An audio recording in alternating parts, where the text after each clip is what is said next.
Izin memperkenalkan, nama saya Rina Widayanti dengan NIM 211E2097. Saya dari kelas B non-reguler analis kesehatan. Oke, di sini saya akan mempraktikkan dan menjelaskan mengenai kolerasi dan regresi. Kolerasi dan regresi ini adalah untuk bertujuan untuk menghubungkan antara dua variabel dengan hubungan yang signifikan atau tidak. Baik, di sini sudah ada contoh soal mengenai konsentrasi larutan dan nilai absorbannya. Untuk nilai konsentrasi larutan ini sudah diukur dengan spektrofotometer. Nah, lalu bagaimana nih untuk bisa membuat diagram kolerasi dan regresi seperti ini? Oke, kita hapus dulu ya. Sebelumnya kita harus tahu dulu nilai hipotesisnya. Untuk hipotesisnya adalah R hitung. Kalau lebih besar dari R tabel, maka terdapat hubungan yang signifikan. Sedangkan kalau R hitung kurang dari R tabel, maka terdapat hubungan yang tidak signifikan. Baik, kita langsung saja ya untuk mencari atau membuat diagram kolerasi dan regresi. Kita blok dulu semua data. Lalu kita klik di bagian insert. Oke, kita pilih yang chart scatter nomor 1 ini. Nilai kolerasi dan regresinya belum muncul di sini. Bagaimana cara untuk menentukannya? Kita klik ke bagian kiri atas pojok yang quick layout. Kita pilih layout nomor 9. Maka akan muncul nilai absorbannya seperti ini. Nah, di sini adalah nilai koefisien kolerasi, bukan kolerasinya. Lalu, bagaimana untuk menentukan nilai kolerasinya? Yaitu dengan cara diakarkan. Untuk mengakarkannya, kita menggunakan rumus sama dengan SQRT. Oke, di sini diperintahkan untuk memasukkan nomor. Nah, nomornya kita tulis yang koefisien kolerasi 0,9967. Tutup kurung, enter. Maka mendapatkan hasil 0,998349. Lalu untuk dB-nya adalah N dikurangi 2, yang artinya N ini adalah jumlah keseluruhan data. Jumlah keseluruhan datanya adalah di sini kan 5 ya. Berarti kita 5 dikurangi 2, maka hasilnya adalah 3. Seperti itu ya. Lalu, bagaimana cara untuk menentukan R tabel 95%? Berarti 95% ini adalah hasilnya 0,878. Oke, bisa dilihat nih, R hitungnya 0,998, sedangkan R tabelnya adalah 0,87, yang artinya R hitung lebih besar dari R tabel. Kita dilihat dari hipotesisnya, nih, hipotesis yang pertama, R hitung lebih besar dari R tabel, maka terdapat hubungan yang signifikan. Berarti dapat disimpulkan bahwa nilai konsentrasi absorban yang ini didapat hubungan yang signifikan. Oke. Itu ya. Ini kan kita mencari diagram dengan menggunakan diagram ya. Maksudnya mencari nilai dengan menggunakan diagram. Lalu bagaimana cara menentukan dengan menggunakan secara manual? Ya, untuk secara manual kita menggunakan rumus slope, intercept, dan koefisien kolerasi. Slope-nya itu adalah sama dengan slope Y diperintahkan adalah Y.2X, yang artinya Y ini adalah nilai absorban, sedangkan yang X ini adalah nilai konsentrasi. Jadi kita blok semua data absorban dan blok semua data konsentrasi. Berarti slope, kita blok nilai absorban, titik 2, blok nilai konsentrasi, enter. Oke, begitu pun dengan intercept. Sama, intercept, blok semua data. titik 2, blok lagi semua data konsentrasinya, enter. Oke, sedangkan untuk rumus koefisien korelasi atau bisa disebut R hitung ya, itu rumusnya adalah Corel. Oke, blok lagi semua data. Titik 2, blok lagi, enter. Oke, bisa kita lihat dari hasil diagram sama hasil secara manual, slope-nya itu artinya Y 0,00039,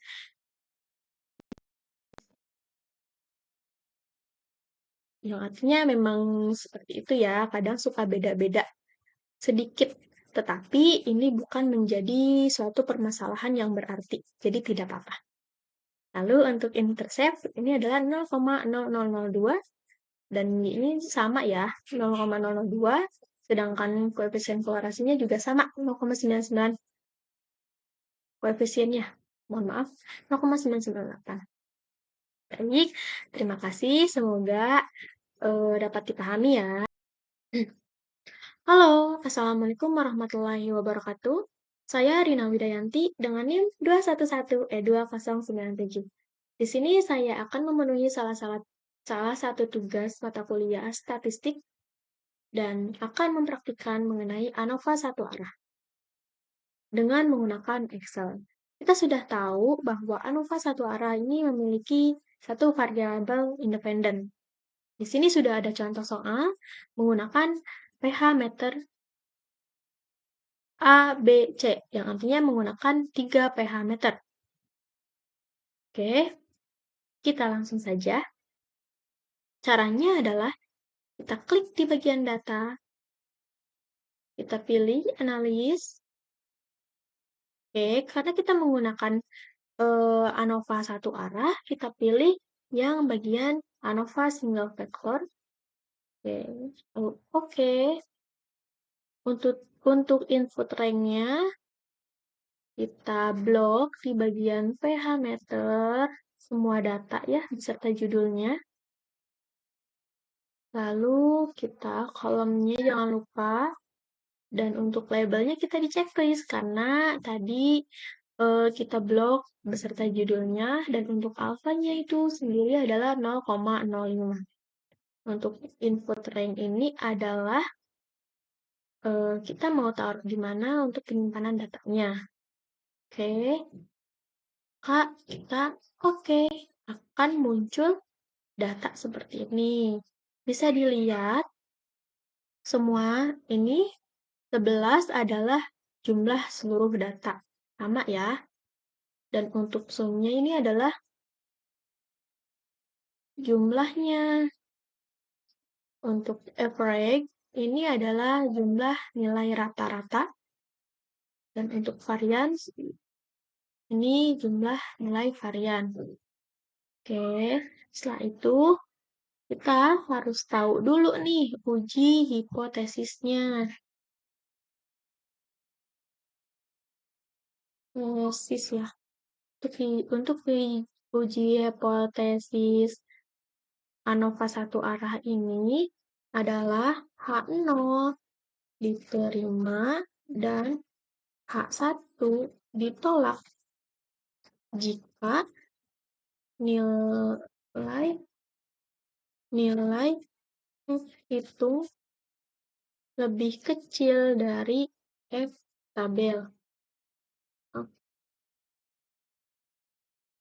Sedangkan yang ini adalah H1 diterima dan H0 ditolak jika F hitung lebih besar dari F tabel. Oke, kita bisa lihat di kolom ini ya, bahwa ini adalah F hitungnya. F hitungnya adalah 0,174, sedangkan F tabelnya adalah 3,3, yang artinya adalah HO diterima dan H1 ditolak jika nilai F itu lebih kecil. F hitung itu lebih kecil dari F tabel. Oke, begitu ya. Sangat mudah sekali, bukan?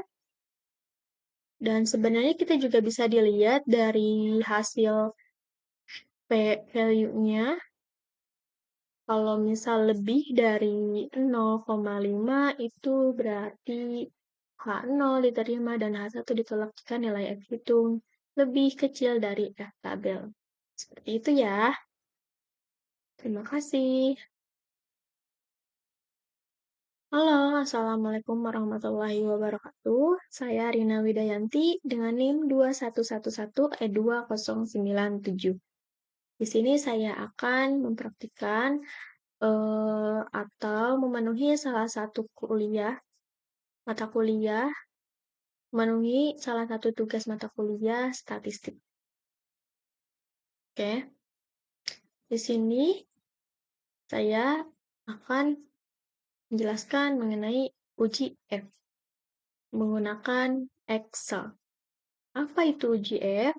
Uji F itu bertujuan untuk apakah dua kelompok data memiliki presisi yang sama atau tidak antara dua kelompok data. Ya, kita menggunakan kelompok data itu kelompok data A, pH meter, dan pH meter B. Sebelumnya kita harus mencari dulu nilai rata-rata dan nilai variansnya. Untuk nilai rata-rata, rumusnya adalah sama dengan average. Oke, blok semua data, lalu enter. Untuk pH meter yang ke B, kita tinggal tarik saja ya ke samping agar mempermudah pekerjaan. Lalu untuk variasinya sama dengan var.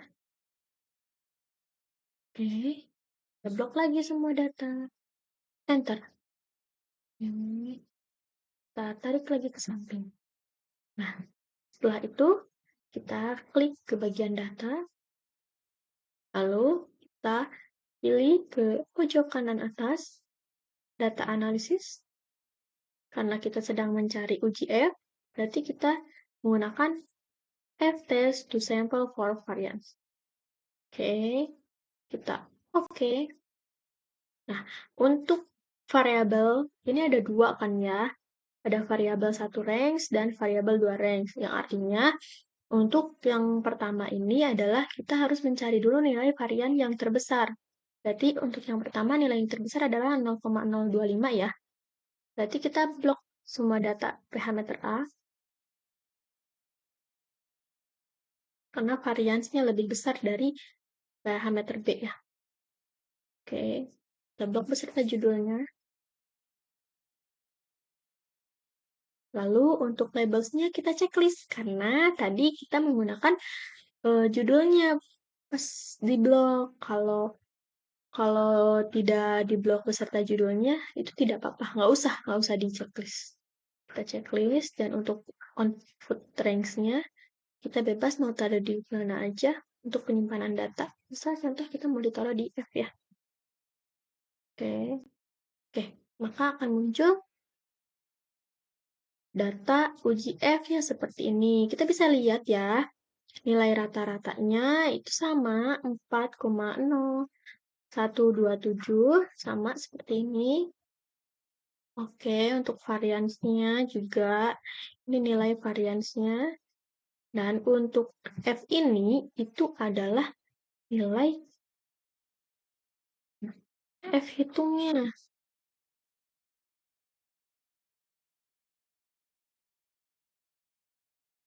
Kita blok ya. Aduh.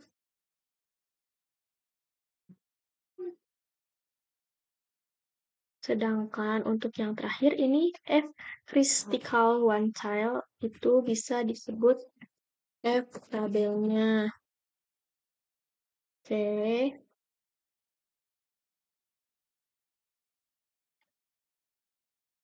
Nah, setelah itu kita harus tahu dulu uji hipotesisnya. Sama seperti uji ANOVA satu arah ya untuk hipotesisnya. Uji hipotesis. Berarti H0 diterima dan H1 ditolak jika F hitung lebih kecil dari F tabel, kepresisian dua kelompok data adalah sama, ya. Dan jika H1 diterima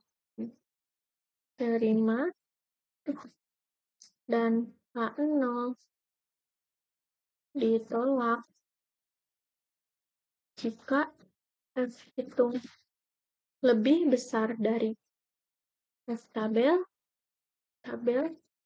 maka kepresisian dua kelompok data tidak sama. Artinya, kita bisa dilihat ya, bahwa F hitung itu nilainya 2,4, sedangkan F tabel adalah 2,9, yang artinya F tabel lebih besar dari F hitung.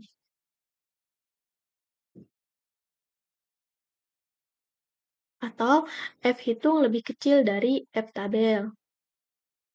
Maka dapat disimpulkan bahwa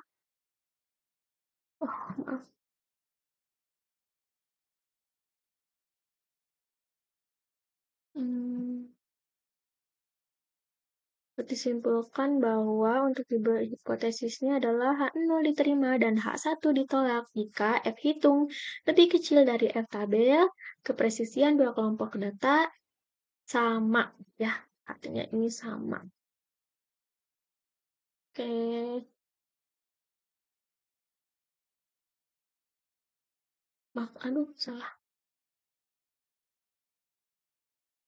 Itu ya.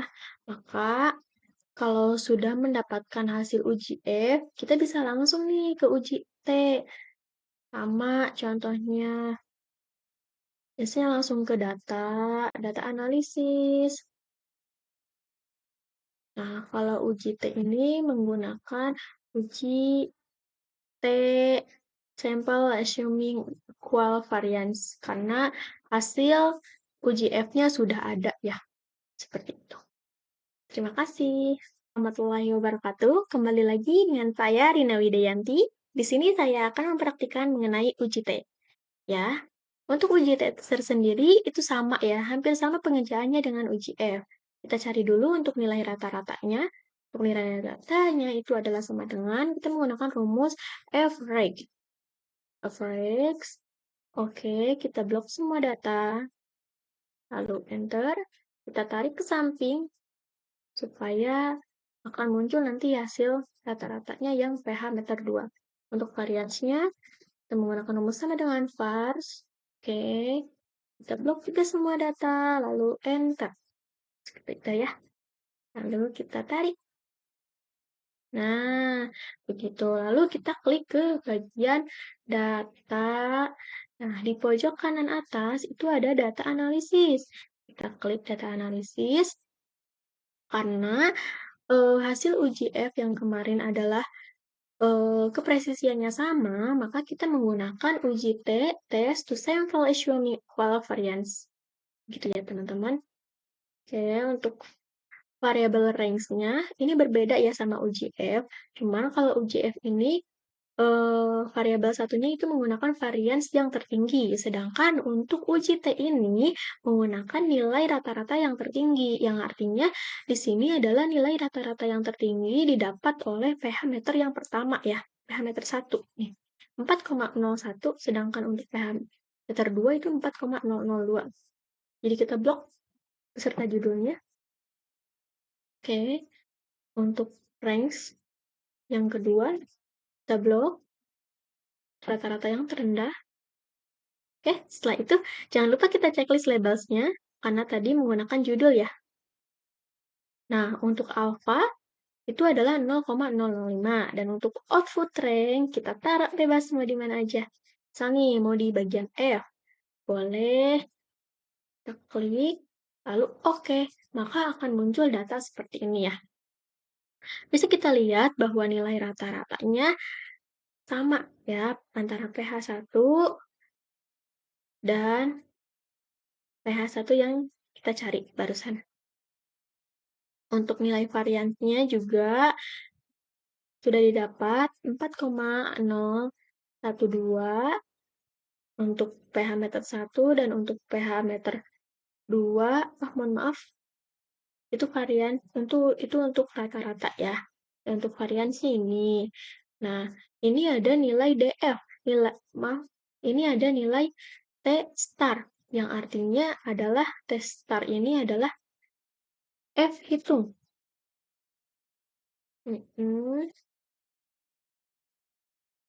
Kita kasih tanda. Sedangkan untuk T critical to tile ini adalah tabelnya.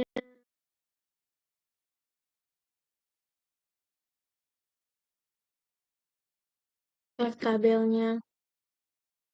Oke. Untuk uji hipotesis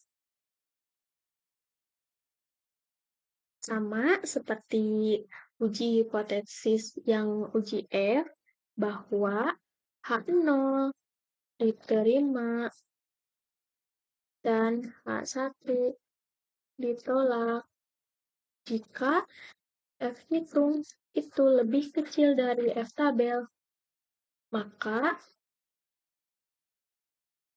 data nilai itu mempunyai kepresisian yang sama atau signifikan ya.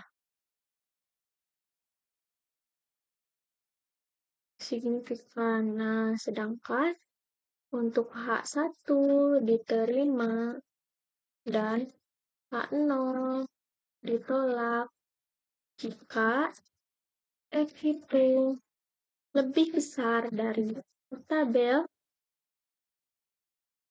maka data kepresisian tidak signifikan.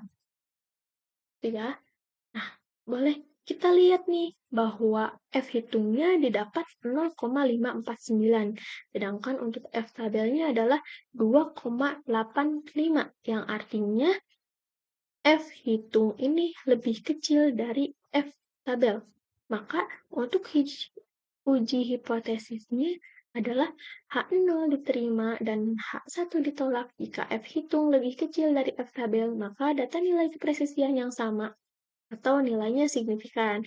Kita dapat simpulkan ya bahwa uji T ini mengandung datanya mempunyai data kepresisian yang sama atau signifikan. Gitu ya teman-teman. Terima kasih. Assalamualaikum warahmatullahi wabarakatuh. Bye-bye.